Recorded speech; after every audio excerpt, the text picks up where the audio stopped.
Good morning dear student. पिछली video में अपन ने पढ़ा पर्यावरण और उसकी परिभाषा, अर्थ, प्रकृति और उसका वर्गीकरण। आज हम पढ़ेंगे संसाधन के बारे में। संसाधन किसे कहते हैं, संसाधन को कितने भागों में अपने बांट सकते हैं। छोटी क्लासों में अपने पढ़ते आए हैं भी, जो मानवीय आवश्यकताओं की पूर्ति करे वह संसाधन है। लेकिन इसमें थोड़ा सा हट करके अपने बात करेंगे कि मानव की आवश्यकताओं की पूर्ति तो मादक पदार्थ भी करते हैं, लेकिन वो संसाधन नहीं है। इस प्रकार इसमें 5 चीज़ें होनी चाहिए। एक कोई भी वस्तु जब तक संसाधन नहीं होती, जब तक उसमें 5 विशेषताएं नहीं होती। पर्यावरण में उपलब्ध प्रत्येक वस्तु जो मानवीय आवश्यकताओं को पूरा करे वह संसाधन है। उनको बनाने के लिए कोई प्रौद्योगिकी उपलब्ध हो जो आर्थिक रूप से संभाव्य है, सांस्कृतिक रूप से मान्य है, एक संसाधन है। तो 5 वस्तु हो गई। पहली वस्तु देखो, पर्यावरण में उपलब्ध वह वस्तु जो आवश्यकताओं को पूरा करने में उपयोगी हो, उसको बनाने में प्रौद्योगिकी हो, आर्थिक रूप से संभाव्य हो, सांस्कृतिक रूप से मान्य हो, क्या है? संसाधन है। हमारे पर्यावरण में उपलब्ध वस्तुओं की रूपांतरण प्रक्रिया प्रकृति, प्रौद्योगिकी और संस्थाओं के परस्पर अंतर संबंधों में निहित है। मानव प्रौद्योगिकी द्वारा प्रकृति के साथ क्रिया करते हैं और अपने आर्थिक विकास की गति को तेज करने के लिए संस्थाओं का निर्माण करते हैं। संसाधन मानवीय क्रियाओं का परिणाम है। मानव स्वयं संसाधनों का महत्वपूर्ण हिस्सा है। मानवीय क्या है? संसाधन है। वे पर्यावरण में पाए जाने वाले पदार्थों को संसाधन में परिवर्तित करते हैं तथा उन्हें प्रयोग करते हैं। शब्द व्युत्पत्ति के अनुसार संसाधन का अंग्रेजी प्राय रिसोर्स 2 शब्दों से बना है, री प्लस सोर्स। री का अर्थ होता है लंबी अवधि तथा सोर्स का अर्थ है साधन। री का अर्थ बताया आपने रिसोर्स, री का अर्थ हो गया लंबी अवधि और सोर्स का हो गया साधन। इस प्रकार संसाधन वे स्रोत हैं जिन पर लंबी अवधि तक मानव समाज क्या है? निर्भर रहता है। मानव वह प्राकृतिक व मानवीय संपदा है जिसका उपयोग मनुष्य अपनी आवश्यकताओं तथा इच्छाओं की पूर्ति करता है। कोई भी वस्तु तब तक संसाधन नहीं मानी जा सकती जिसमें मनुष्य की आवश्यकता व इच्छाओं की पूर्ति करने की क्षमता ना हो। अब 3 डेफिनेशंस हैं अलग अलग विद्वानों की। महत्वपूर्ण डेफिनेशन है जिमरमैन के अनुसार, छोटी क्लासों से अपने पढ़ते आ रहे हैं, तीसरी क्लास इस परिभाषा को पढ़ते आ रहे हैं। संसाधन का अर्थ किसी उद्देश्य की प्राप्ति करना है, किसी एम को पूरा करती है ये। वह उद्देश्य व्यक्तिगत आवश्यकताओं व सामाजिक लक्ष्यों को पूर्ति करता हो। ये डेफिनेशन उन 5 बातों को भी इंगित करती है, यानी कि सामाजिक लक्ष्यों की पूर्ति करता हो। सामाजिक लक्ष्य कौन से हो? आर्थिक रूप से संभाव्य या सांस्कृतिक रूप से मान्य, इसमें सम्मिलित है। पी.ई.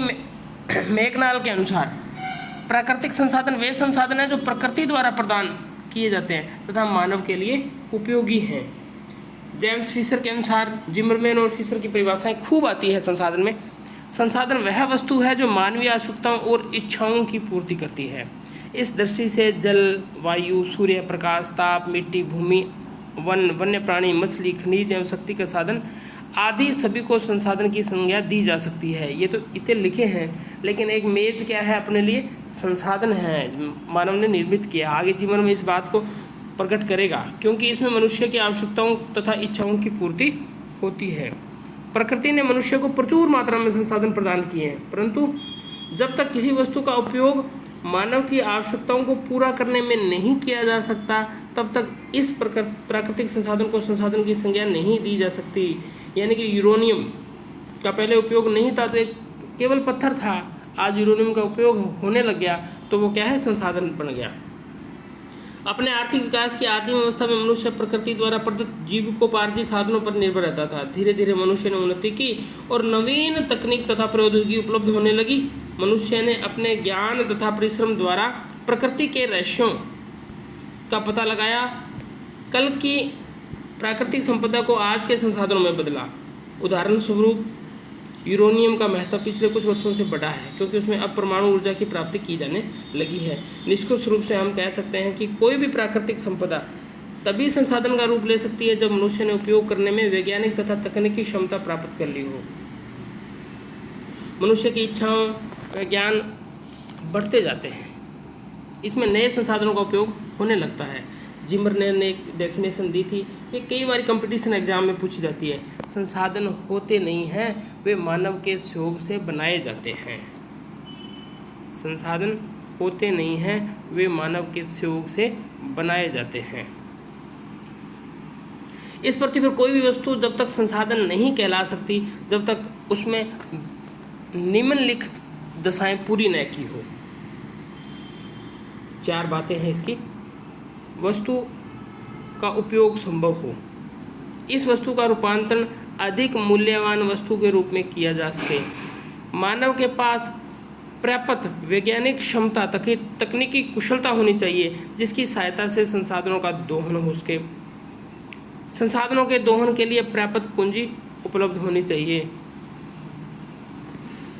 विश्व के अधिकांश पिछड़े तथा विकासशील देश इसलिए नहीं पिछड़े हुए कि उसके पास प्राकृतिक संपदा नहीं है, बल्कि इसके पिछड़ेपन का कारण यह है कि उसके पास उस प्राकृतिक संपदा को संसाधनों में परिवर्तन करने के लिए तकनीक नहीं है। मानव के आर्थिक व सांस्कृतिक विकास का इतिहास वास्तव में उसके तकनीकी विकास का इतिहास है। अब अपने देखते हैं संसाधनों का वर्गीकरण। अपने संसाधनों को कितने भागों में बांट सकते हैं।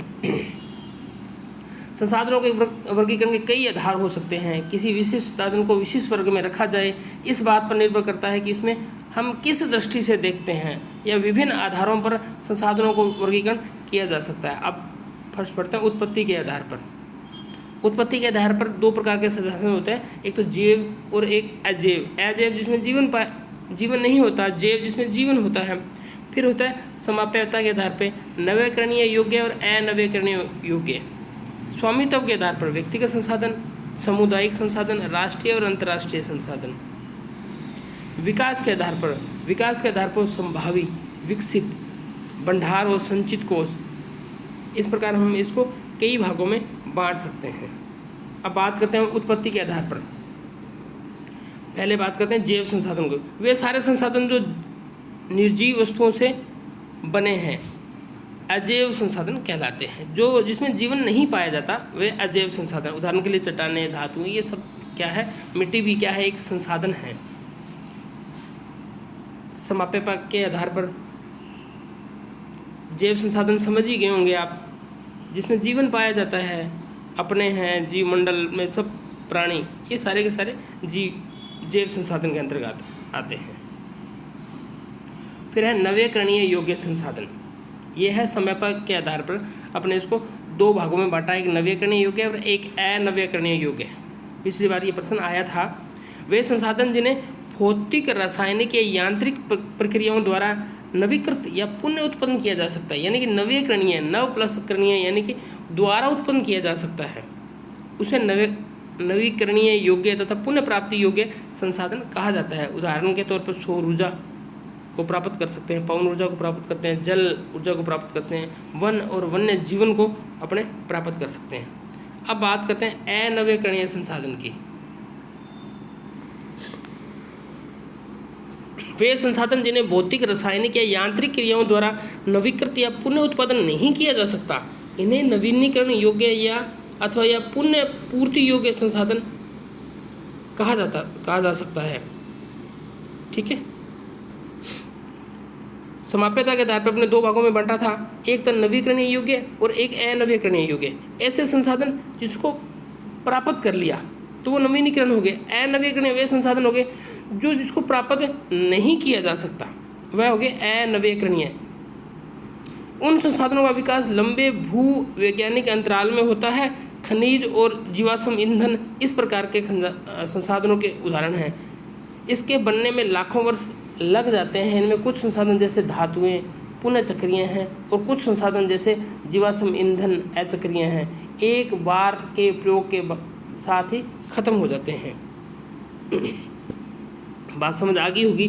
नवीकरणीय संसाधन जिसको अपने एक बार उपयोग करने के बाद में दोबारा भी उपयोग किया जा सकता है। और अनवीकरणीय वे संसाधन जिनको एक बार उपयोग करने के बाद में वो समाप्त से ही हो जाते हैं। कुछ उसमें धातुएं भी उसमें है जिसको चक्रीय अवस्था में मान सकते हैं, जैसे लोहा एक बार उपयोग कर लिया फिर दोबारा भी उसका उपयोग किया जा सकता है, ठीक है। और कुछ ऐसी धातुएं जो एक बार उपयोग करने के बाद में वो समाप्त हो जाती हैं। प्राकृतिक संसाधन है जैसे ईंधन, पेट्रोल है, तो कितनी लंबी अवधि के बाद में वो बनाया जाता है और वह धीरे धीरे समाप्त होने के कगार पे है। इसी प्रकार प्राकृतिक गैस, इसी प्रकार कोयला, ये क्या है, प्राकृतिक संसाधन है, इनको बनने में बहुत सारा समय लगता है। तो यदि ये एक बार समाप्त हो गए तो ये समाप्ति की ओर बढ़ रहे हैं। अब है स्वामित्व के आधार पर। अब स्वामित्व के आधार पर व्यक्तिगत संसाधन, किसी एक व्यक्ति के या निजी की कोई भी स्वामी संपत्ति, वह स्वामी उसका स्वामी होता है तो व्यक्तिगत संसाधन होती है, यानी संसाधन निजी व्यक्तियों के स्वामित्व में होते हैं। अब दूसरा है सामुदायिक स्वामित्व वाले संसाधन। ये संसाधन समुदाय के सभी सदस्यों की उपलब्ध होते हैं। गांव की शामिलता भूमि यानी चारण भूमि, शमशान भूमि, तालाब भूमि, ये सब के लिए होती है। और नगरीय क्षेत्रों के सार्वजनिक पार्क, पिकनिक स्थल, खेल के मैदान, यहाँ रहने वाले सभी लोगों के लिए उपलब्ध होते हैं समुदाय विशेष का कोई स्वामित्व वाले संसाधन। फिर है राष्ट्रीय संसाधन। तकनीकी तौर पर देश में पाए जाने वाले सारे संसाधन राष्ट्रीय हैं। देश की सरकार को कानूनी अधिकार है कि वे व्यक्तिगत संसाधनों को भी आम जनता के हित में अधिग्रहित कर सकती है। सड़कें, नहरें, रेल लाइनें व्यक्तिगत स्वामित्व वाले खेतों में बनाई जा सकती है। खनिज पदार्थ, जल संसाधन, वन्य जीवन, राजनीतिक सीमाओं के अंदर सारी भूमि यानी कि 12 समुद्री मील यानी कि 19.2 किलोमीटर तक महासागरीय क्षेत्र, भूभागीय समुद्र व इसमें पाए जाने वाले संसाधन राष्ट्र की संपदा है। समझ में आ गई होगी। ये मान लो ये अपना भारत है, ये इधर दोनों तरफ समुद्र है, तो ये 12 नौटी मील तक समुद्र में भी अपनी जगह है, यानी कि एक नौटी मील के अंदर 1.8 किलोमीटर होते हैं, इसलिए यानी कि 12 का हो गया 19.2 किलोमीटर तक अपने क्या है, समुद्र में भी अपनी जगह हैं, यानी कि वो भी राष्ट्रीय संसाधन हैं। अब बात करते हैं अंतर्राष्ट्रीय संसाधन, यानी कि अब 12 नौटी मील यानी कि 19.2 किलोमीटर तक तो क्या है, राष्ट्रीय संसाधन है। इसके बाद 200 मीटर तक क्या है, अंतर्राष्ट्रीय संसाधन के अंतर्गत मानते हैं। कुछ अंतर्राष्ट्रीय संस्थाएं संसाधनों को नियंत्रित करती है। तटरेखा से 200 मील की दूरी यानी कि अपवर्जक आर्थिक क्षेत्र से परे महासागरीय संसाधनों पर किसी देश का अधिकार नहीं होता। इन संसाधनों को अंतर्राष्ट्रीय संस्थाओं की सहमति के बिना उपयोग नहीं किया जा सकता। अब देखते हैं विकास के आधार पर संसाधन। अब बात है संभाव्य संसाधन। वे संसाधन जो किसी प्रदेश में विद्यमान होते हैं परंतु उसका उपयोग नहीं किया जा सकता। उदाहरण के लिए भारत के पश्चिमी भाग विशेषकर राजस्थान और गुजरात में पवन और सौर ऊर्जा संसाधनों की अपार संभावना है, परंतु उनकी सही ढंग से विकास नहीं हुआ है। यानी कि संभावित संसाधन है, आगे आने वाले टाइम में इसका उपयोग संभव हो पाएगा यदि टेक्नोलॉजी अति भारत के पास में आती है तो। अब है विकसित संसाधन। वे संसाधन जिनका सर्वेक्षण किया जा चुका है और उसके उपयोग की गुणवत्ता और मात्रा निर्धारित की जा चुकी है, विकसित संसाधन कहलाते हैं। संसाधनों का विकास प्रौद्योगिकी और उसकी संभाव्यता के आधार पर निर्भर करता है। अब विकास के स्तर के आधार पर भंडार, पर्यावरण में उपलब्ध वे पदार्थ जो मानव की आवश्यकताओं की पूर्ति करते हैं परंतु उपयुक्त प्रौद्योगिकी के अभाव में उसकी पहुंच से बाहर हैं तो उसको भंडार में शामिल करते हैं। संचित कोष वह संसाधन भंडार का ही हिस्सा है जिन्हें उपलब्ध तकनीकी का ज्ञान की सहायता से उपयोग में लाया जा सकता है परंतु उसका उपयोग अभी प्रारंभ नहीं हुआ है। इनका उपयोग भविष्य में आवश्यकता पूर्ति के लिए किया जा सकता है। जल, वन आदि संचित कोष हैं, इनका उपयोग भविष्य में किया जा सकता है। इस प्रकार आज हमने पढ़ा संसाधन के बारे में, संसाधन की परिभाषाएं पढ़ी, जिमरमैन, मैकनाल और फिशर के अनुसार डेफिनेशन दी गई। इसके बाद अपने संसाधन की प्रकृति को पढ़ा, भी प्रकृति किस प्रकार है, इसके पद विन्यास को पढ़ा, रिसोर्स कैसे बना, और जीवन मैंने एक भी कहा अभी संसाधन होते नहीं है, वे मानव के शौक से बनाए जाते हैं। फिर अपने इस वीडियो में पढ़ा संसाधनों का वर्गीकरण उत्पत्ति के आधार पर दो प्रकार के जैव और अजैव, समाप्यता के आधार पर नवीकरणीय योग्य, अनवीकरणीय योग्य, स्वामित्व के आधार पर व्यक्तिगत, सामुदायिक, राष्ट्रीय और अंतर्राष्ट्रीय, विकास के स्तर के आधार पर अपने पढ़ा संभावी, विकसित, भंडार और संचित को। इस प्रकार अपने संसाधनों की रूपरेखा को अपने पढ़ा।